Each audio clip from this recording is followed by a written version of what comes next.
Okay, this is Ice Cube off the forum, and I mentioned something about a balance cable that will make it a lot easier for you to balance your packs. Currently, one of the Achilles heel of the iCharger here is when it gets to the end of the pack, end of the charge cycle, and it's starting to balance your pack. Sometimes you'll have cells that would be high, and then some of them will be like extremely low. And the iCharger is a really precision balancer, but the amount of time it takes to pull packs in balance can be really slow. Um, like I have this pack here, I purposely misbalanced this pack. I think it's cell one is significantly lower than the rest of the cells that are fully charged. So all the other cells are fully charged, but if I try to put this on the charger will be trying to, pull that cell in line, and it can take, with the bleed balancer that's in this charger, I think it's like 500 milliamps. This pack is 1500 milliamps out of balance. So it could possibly take up to 3 hours for it to pull this pack in balance. Now we all know that, that there's like the BC168 charger that charges through the balance tabs and charges each cell individually. But what if you have this expensive ass charger that sucks at balancing, but you want to pull this pack back into balance a lot quickly? And this is like scenarios where you get packs from Hobby King and they're like really misbalanced, but once you get the pack in balance, it normally stays in balance. It's just all about getting there.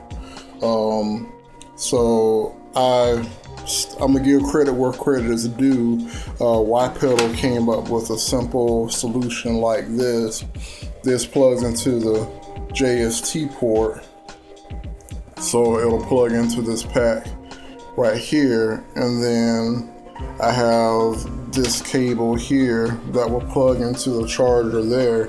And so you'll probe the connection and find which pack is out of balance, and then you'll take the appropriate connector, and then you'll you will plug them into the balance taps, and then plug them to the charger, and then you can charge that one cell up. Now this is what I have to show how people may have been trying to pull packs in balance. They'll take an old JST cable and they will take the pins and shove them into the contacts like that, and then hook them up to the alligator clips. Well, one thing that I realized, this causes poor connections, and so when the charger goes to read the pack, it will get a bad reading where it'll be too high or too low. It can't sense the correct voltage. This eliminates, that, because it is an appropriate connector to interface with the JST cables, and then we have sufficient size cable, so there's no volt drop. The contacts are soldered in the Andersons. Same thing with this, they're crimped and then soldered, and then they also have hot melt in the back of it, so the pins can't slide out or back out or cause a poor connection. So one thing I'm gonna show is this pack being out of balance. Just give me one moment. Okay, I have this pack plugged into the iCharger. I said that I purposely misbalanced the pack, so we have one cell group at 3.99 while the rest of them are at 4.14. So essentially what we want to do is match the voltage of this one cell group with the others. So I'm gonna go through the settings in the charger menu to change the charge setting to where it charges the lithium cells to 4.15 volts. So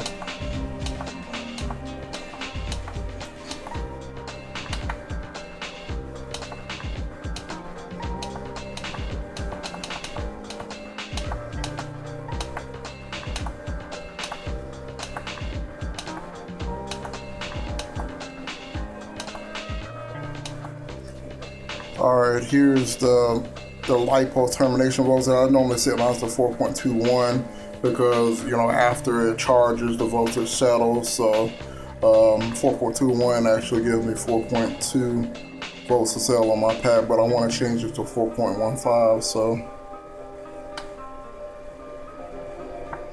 alright, so it's flashing. I just want to knock this down to 4.15. Alright, so I can get out this menu because the LiPo voltage is set for 4.15.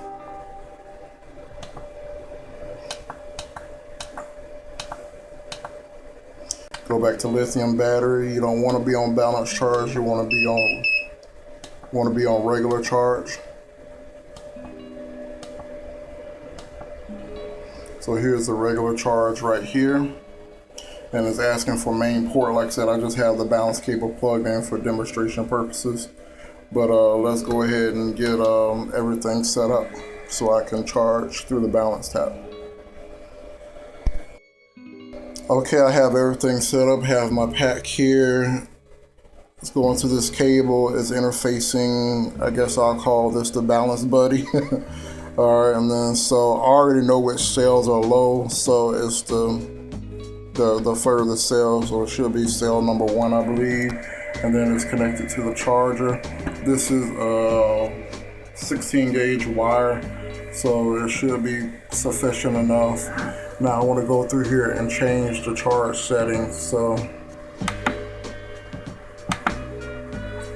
now I believe you should be able to charge about 2 to 4 amps through this setup.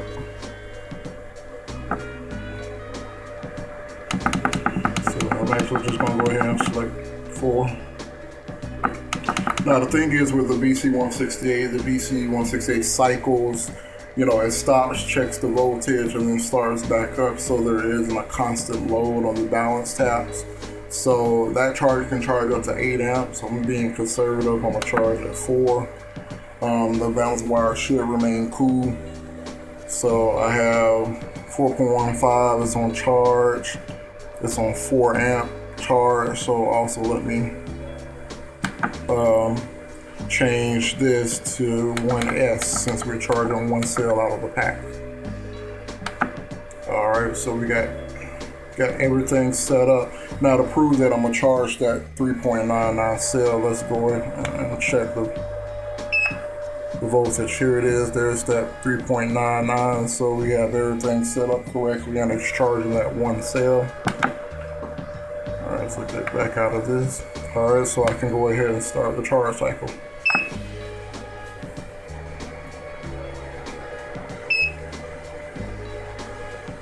So now it's charging that cell up. And so that's pretty much all there is to it. I did choose 4 amps, but apparently it's scaled down because it's already met the 4.15 voltage mark, so it's probably going to start decaying the current back down.